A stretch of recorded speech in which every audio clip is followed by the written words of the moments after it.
Hey, Closet Busters, come on and gather around. It's time once again to kick down those closet doors of life. We're here to escape our BS, explore our fears, and elevate our self-expression. I'm your host, Rick Clemens, bold move expert and coming out coach, and I'm going to take you to the party, the pulpit, the wake, and back to the party of living your life uncloseted. So come on, grab hold of yourself and get ready to step out, step up, and step into living your truth as we explore more stories, tips, and tricks for living your life uncloseted. Now let's get to the show. Hey there, Closet Busters and bold move makers. It's me, Rick Clemens, the host of Life Uncloseted. And you know what we say here? Screw it. We're going to kick down the closet doors of our lives. We're going to step out and be ourselves and live the life uncloseted without any apologies. And sometimes that uncloseted thing is really coming to the truth that we're not nearly as uncloseted as we think we are. You know, in our society right now, it seems that gay marriage is being, approved in countries all over the world, and that, for at least right now, it seems like things are good. And then sometimes we look at pop culture and we see, oh, look, there's gay couples and lesbian couples and transgender people on shows and everything. So, hey, this is really good. We're making forward strides. But in reality, the truth is we're not near as far along as we could be. In fact, let me just throw you some statistics here. About 42% of LGBT individuals experience discrimination at work. Another statistic is that about 30% of LGBT teens admit that they attempt suicide.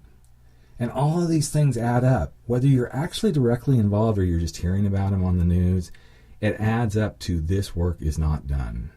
And in order to make this work not be done, we've got to keep stepping out. We've got to keep walking into those places that are scary and standing up against people who think that being LGBTQ is not right. And that's why I wanted to bring our guest to the show today. She is a outpatient therapist, and she does beautiful work at the Family and Children's Services Center in Midland, Michigan. And she's really taken a stand for saying that LGBTQ individuals in our society really do matter, and they need to get the tools that they require to help them feel proud and take stands and be themselves. And I know she's having a huge impact on her own community, but when I heard about her, I thought, I think I want to bring her on just because the work is not done. So welcome to the podcast, Amy. Thanks for being here with me. Thanks for having me here. Well, I'm so excited. And Amy and I got connected through, for those of you who've been listening to the show for many, many years, you probably will recognize his name, Joe Court, who's a therapist as well, and he's a friend of mine. And he had posted something on Facebook about Amy and then about the center that she's working at and all the work she's doing. And I said, I want to have her on the show because it's time to keep talking about this stuff because the work really isn't ever done, is it, Amy? It's never done, and it's always good to keep talking about these things and having conversations. Yeah. And so in your little neck of the world, which I don't know, I've never been there, so I'm saying little neck of the world, but you're in Michigan, and the center is something that is really, really done some great things in your community, and it's actually, there's a couple of stories I read where you've really had some people step out and really begin to be themselves. So what brought about this center being developed and brought into your community?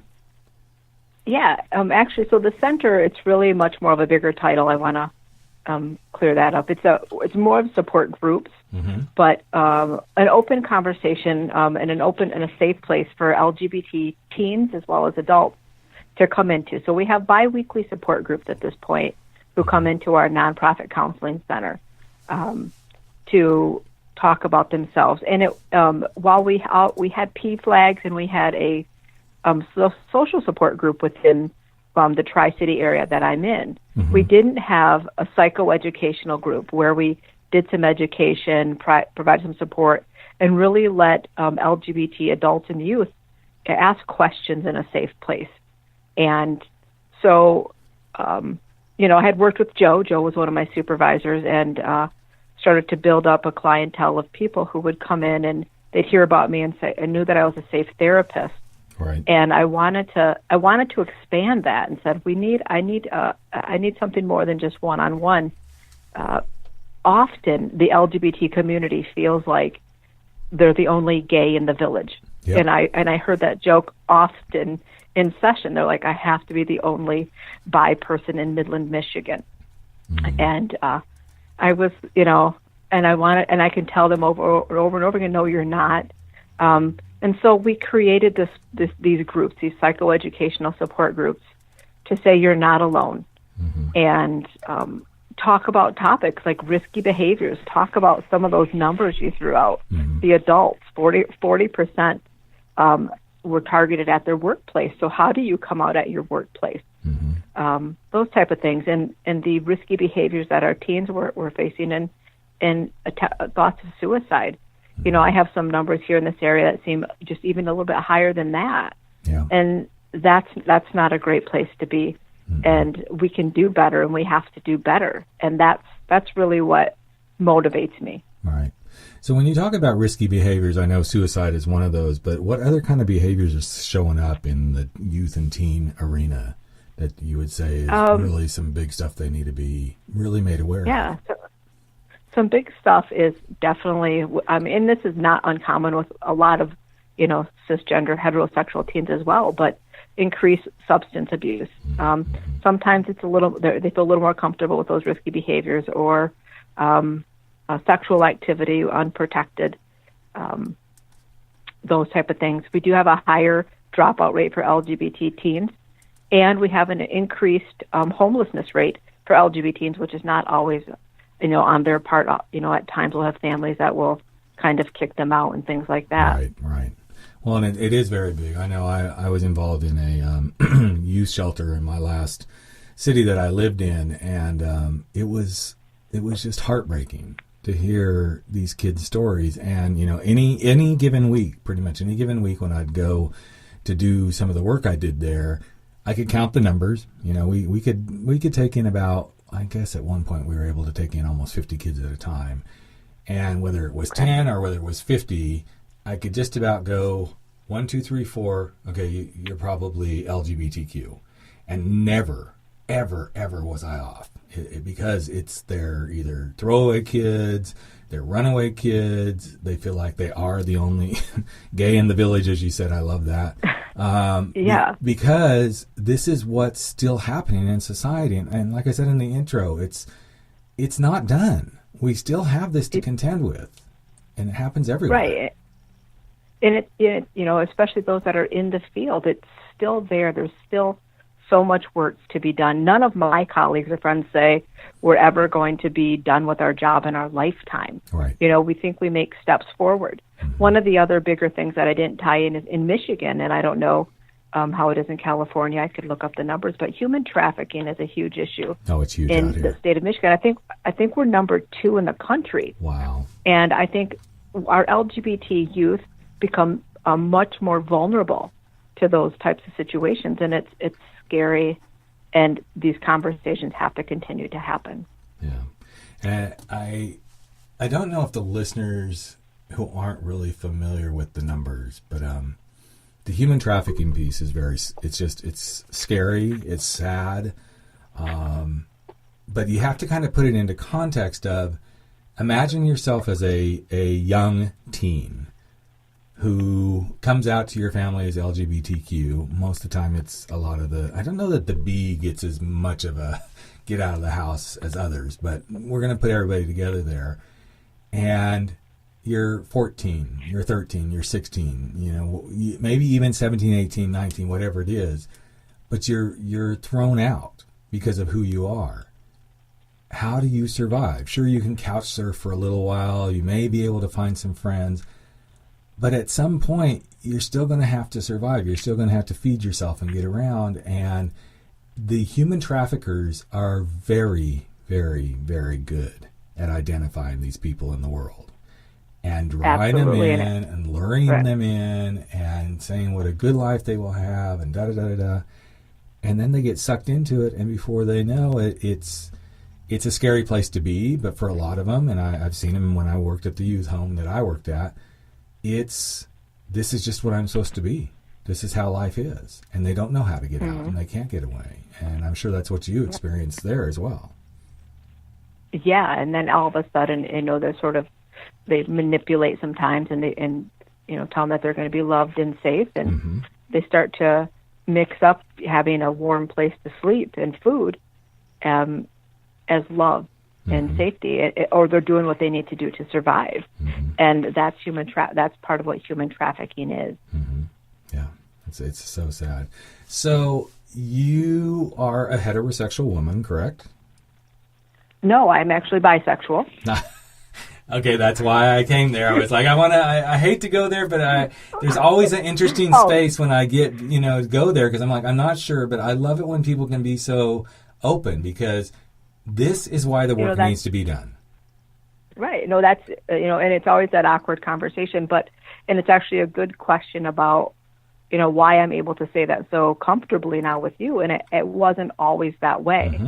I've always known since I was 12 years old that I was, I believe in the sexuality spectrum, but I've been firmly in the middle since I was 12 years old, thanks to New Kids on the Block and a certain girl on my softball team. I knew that I had feelings that were, right there in the middle. It was pretty much adolescent hell for me. It's not but we joke, but I didn't quite know what bisexuality was growing up. We didn't talk about those sort of things, and I'm only 40, so I don't think particularly old. Right. But, and then I met my husband in the 10th grade and was pretty smitten and in love right away, and been married to him for 17 years and very much in love with him. And I didn't tell anybody until I went off to college, and then my husband was the first person I told, and really identified went through the stages of being calling myself bi-curious, and coming to this place even just in my early 30s of, no, I'm bisexual. And what does that mean to be married and bisexual? What does that mean to put myself out there in that way?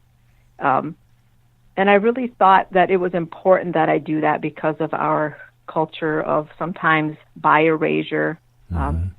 I think in 2016, bisexuals were the most discriminated group within the LGBT community, even more than trans, but we weren't talking about that. So I proudly say that I'm bisexual. I'm married to my husband and happy, but So I'm glad we went here, because this is one of the trickiest subjects I think I talk about on this podcast. We used to be the Coming Out Lounge, so it was talking about all sorts of stories, and it was always, I shouldn't say really hard, but it was a little bit hard to find someone who could really articulate the bisexual experience and to use terms like bi-erasure and stuff, because they want to talk about it, but then there's that piece of pick a team. Come on, pick a team. And it's like, why do we have to pick that team? And I'm a father of a bisexual child, so I get that. It's like, just let them be who they are. And I've had friends, and I will say, yes, I know I'm a gay man, but I'm somewhere on the spectrum that if a woman in the right situation happened, I wouldn't say, oh my gosh, no. But that's just a sexual piece of it. I'm still very attracted to women. I think women are beautiful. I think they're great. It's not, oh no, I can't do that. But this thing of, you've got to be what somebody wants you to be and pick a team drives me nuts. It's awful. And I think that, to be bisexual and be married, I'm so blessed to have a wonderful partner who's never said, no, I can't be that. In fact, when I first came out, he would say things like, I'm so proud of you. You're being who you are. And I love you even more because of it. He was never threatened, and other people want to question that relationship. Well, how does your husband react to that? And so sometimes I joke and say, well, he doesn't know. Let's not tell him, okay? Right. Nobody tell him, but he does know, and he's been very much a part of me talking about process, and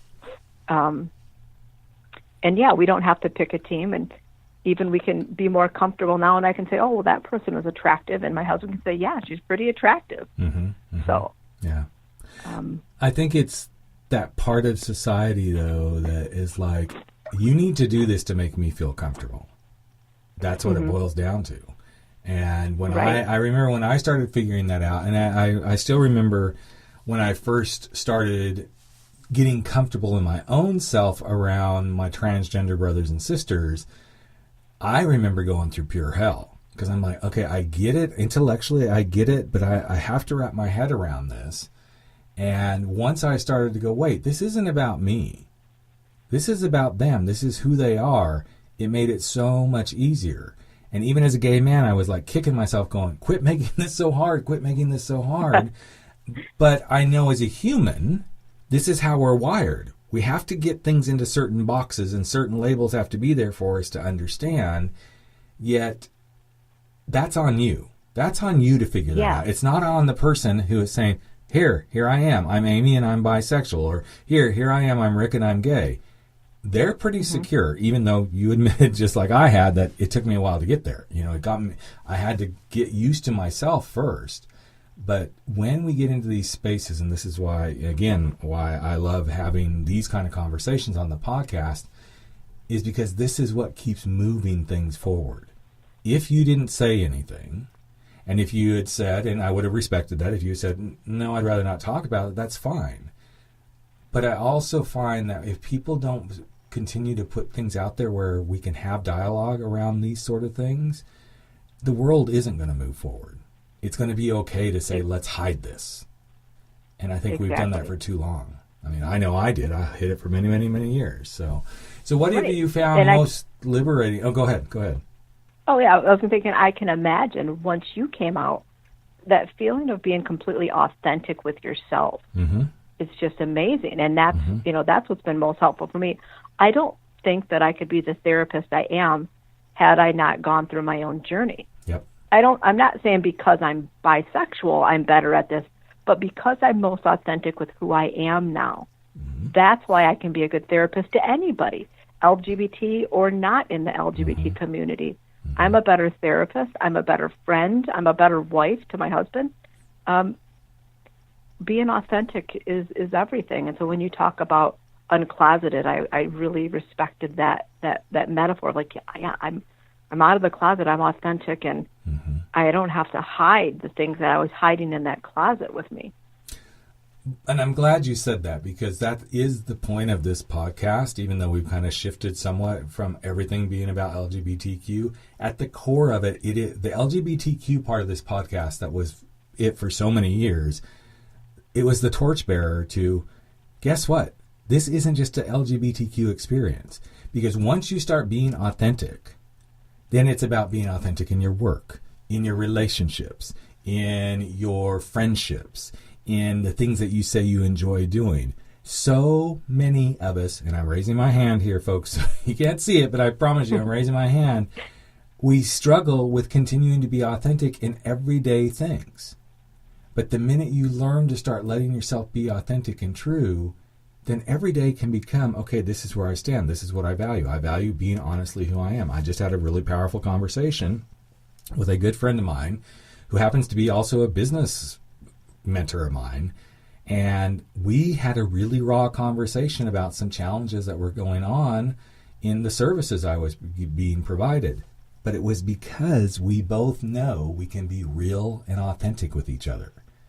And we walked away from it still saying, I still love you, man. I love you too. I care. I respect you, all this stuff. But too often, because we don't allow ourselves to go into the journey of authenticity, and for, LGBTQ people like us, I really encourage us to see what a beautiful gift that is we have been given to let our sexuality be the torch of what it means to really live an authentic life.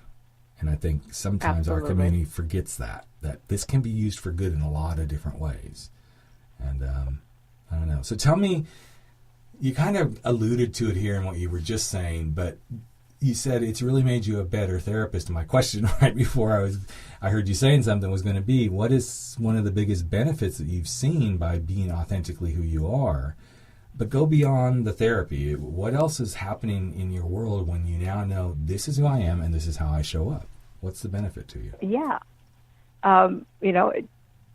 A lot of it, really. So being the therapist, obviously, I can connect with some. I don't share with everybody in session because it's, usually about them. But I'm able to share that.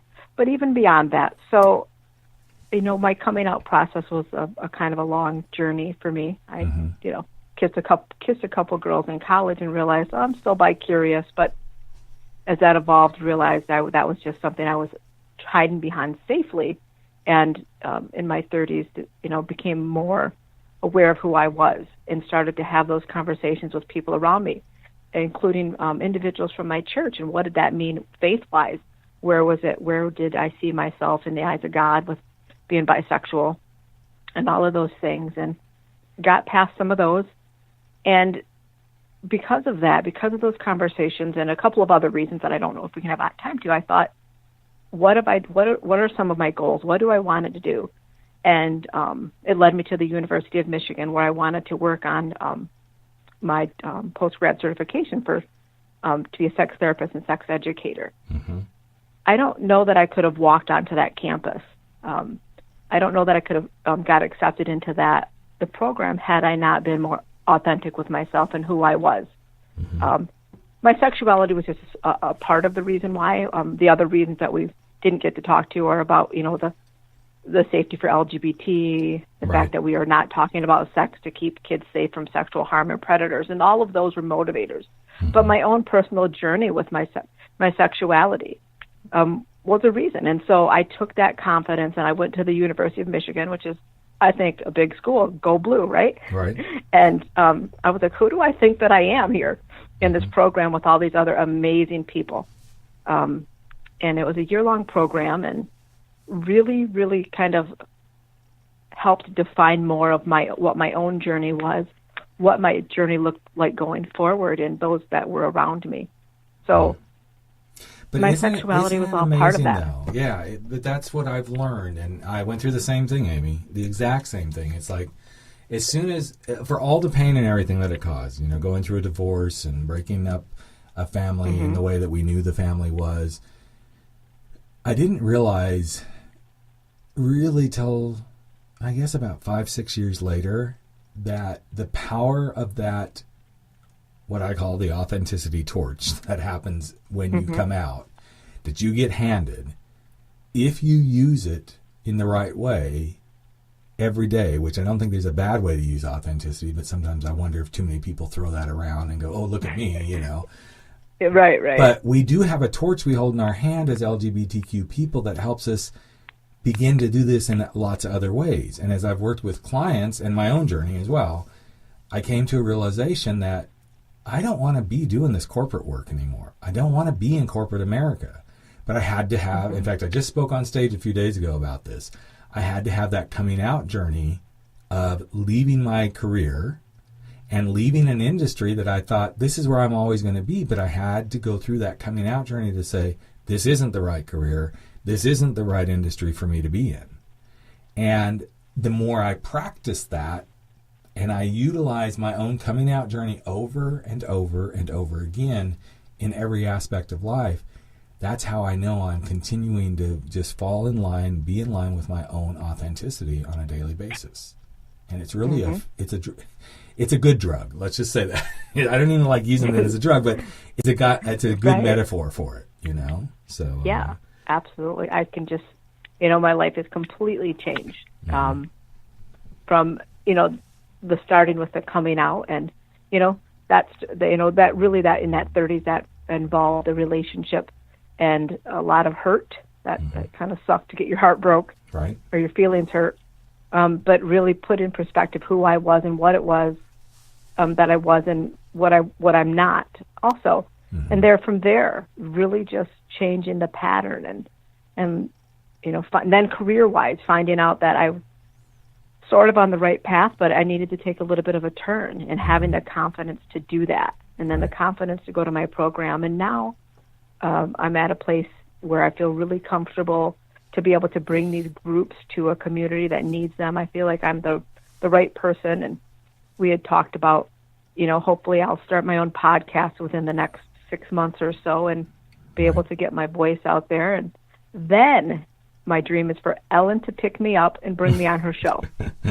So we've all got dreams. Yes, we do. Yes, we do. That's very cool. So what are you finding the most challenging right now in the work you're doing with the groups? What is like some of the biggest challenges that either youth or adults are coming? I mean, I know we alluded to it. We alluded to suicide. We alluded to discrimination. But what are some of the really big personal challenges these people are coming to you with? Really a lot of it is that internalized homophobia. And, I can very honestly say that I had it. That was the way that I would call myself, just bi-curious or things like that, or it was just a phase, or girl crushes. A lot deeper, some real challenges with faith, and the struggles within that are really hard. And then just like maybe some of the heterosexual individuals or couples I see, struggles with just relationship choices and understanding what a healthy relationship looks like. Those are still big in the community. What does a healthy relationship look like? And then sometimes comparing those. We talk about being in the LGBT community. My community is a little more conservative, but sometimes in the community we have things like monogamous relationships. Right. And then that fear of judgment. We have polyamorous relationships where they don't want to talk about those things, and some phobias, with internal phobias about those things. We really start to work out in individual therapy as well as the groups. Right. Well, you brought up the homophobia, and it always seems to be the word that I think a lot of us use, but I think phobias in general are really at the core, whether it's transphobia or polyamory phobia. I've got some good friends that are polyamorous, and we talk about this stuff a lot. It's like, homophobia is like the easy one to throw out, because it just kind of rolls off the tongue. But really, the way I look at it is everything about anything to do with sexuality or alternative relationships is a phobia, because it's not the norm. And again, when you step back and you go, okay, that's not your norm, but this is my norm. And it's not easy. I'm not saying flip it, fuck everybody. It's not that, because it's not that easy. But I think if you can, I don't know. I think if you can get to that kind of mindset to some degree of it's your deal, not mine, and not put the fuck it in it, like I said, even though I said fuck it, it's really more, it's your deal, it's not mine, so go deal with that. That's yours to go deal with. But it's so hard because we get triggered. Yeah. We do get triggered by this. Being able to say, be you without fear. Other individuals think that somehow it's going to lessen the covenant of their marriage or their relationship if 2 women are married or 3 women are married or whatever. And it really has nothing to do with it. And maybe you should focus on your relationship and what you want to strengthen and leave the other people alone. They're not infringing on the covenant of your relationship. Right. And it's important. That's just a really good, I don't know. I also think what happens, and as a therapist, I'm sure you've got your take on this, is oftentimes when somebody sees this, so, when somebody sees somebody in an open relationship and they're like, oh my God, I could never do that, and they go on and on and on, it's either there's something about that has wounded you in some way. So you've had somebody who's cheated on you or something, or you've had parents who went through a divorce because there's something, there that kind of has stirred that. Or there's that opposite thing of you really would like to do that, but gosh, I can't let anybody know that's what I'd really like to do, because then what would people think of me? There's always a hidden trigger, I believe, that is behind the way someone reacts to stuff. I'm just curious what you think. As a therapist, that's always my big question about anything. Is what is your motivation? What's your motivation for that action, or your motivation for that, that way that you presented things? And people, like you said, there's always something behind it. And, thankfully therapists are educated, and I try to help educate other people. 50% of gay males report being in an open relationship. That's what works for them. And that number's been consistent for 10 years. It's something within the community. Right. If you're not a gay male in that community, you may not understand it, but you don't have to understand it. And what is your motivation for being so angry about it? Are you curious about your sexuality? Let's talk about it. Right. I always hate the old stereotype, but it's kind of true. The people who are most vocal against homosexuality specifically, usually end up being the ones that we hear on the news. Absolutely. Oh, and now in this day and age, whether it's homosexuality or transgender or polyamory or whatever, it's typically those people, again, and they're probably wanting to do it, or they're doing it, and they use it as a mask to hide behind, and it's really sad. It's very sad that that's what happens, but it's part of the fabric of our society, which to me means the work we do and the stuff you do in your groups and how you move people forward is just another testament to why this work needs to continue to be done. And I agree 100%. I had said, in fact, I think I probably said it on the very first time I interviewed Joe on the podcast. I even remember the very first podcast I did, I said, I look forward to the day that I don't have to do this work, but I don't believe it'll ever be in my lifetime. And you said the same thing, and it's I want to say it's unfortunate, but yet it's not, because I see us as the torchbearers that are handing this to the next generation, who will then hand it as needed to the next generation until it doesn't become anything. And yes, would I love to see this not in my lifetime ever again? Yeah, but I look at it so much differently now. Yes, but I'm just contributing to making it work and making it better. Right. Bottom line. So I have a question for you. Go ahead. No, go ahead. Do your 2 points. Two quick thoughts was what I do like is the younger generation. What gives me hope for them is their expression of fluidity, gender fluidity and sexual fluidity gives me hope that they understand that things aren't as black and white or in a box as our generation. So, and then I was just going to add that at U of M we had a slogan in our class that said, "Talking about sex will change the world." So I hold on to that instead of thinking that maybe we won't have to talk about it in our lifetime. You and I talk about and say things, but having these conversations, having your podcast, and talking about these topics can make a difference and can change the world, essentially. It can. And you actually kind of went where I was going to go to ask you a question is, what do you think would change the world? And you kind of brought it forward. I think what I find most fascinating, I always say I think, but no, I'm going to say, what I find most fascinating is when you can talk about sex in a way that makes people squirm yet feel comfortable by the time you're done talking about it, then you have accomplished what you set out to do. Because we're so used to squirming around that word. But when we quit squirming, then we have done exactly what is needed to be done. And I do a very interesting keynote where it is all about the coming out journey of being an entrepreneur or being a leader in business. And there's bits and pieces where I drop in my sexuality and I can feel the room get uncomfortable. But when I normalize it, that, here's the bottom line. I was so confused in my sexuality, I didn't know which way I was going. But guess what, Mr. CEO or Mr. Line Manager or Mr. Director or Mr. Young Entrepreneur, you're in a confused state right now. So welcome to your coming out journey. We all start at the same space. It's always with confusion. It's always in that confused space. And that's what opens the doorways. And I think the work that you're doing is where it starts too. Let's minimalize the confusion.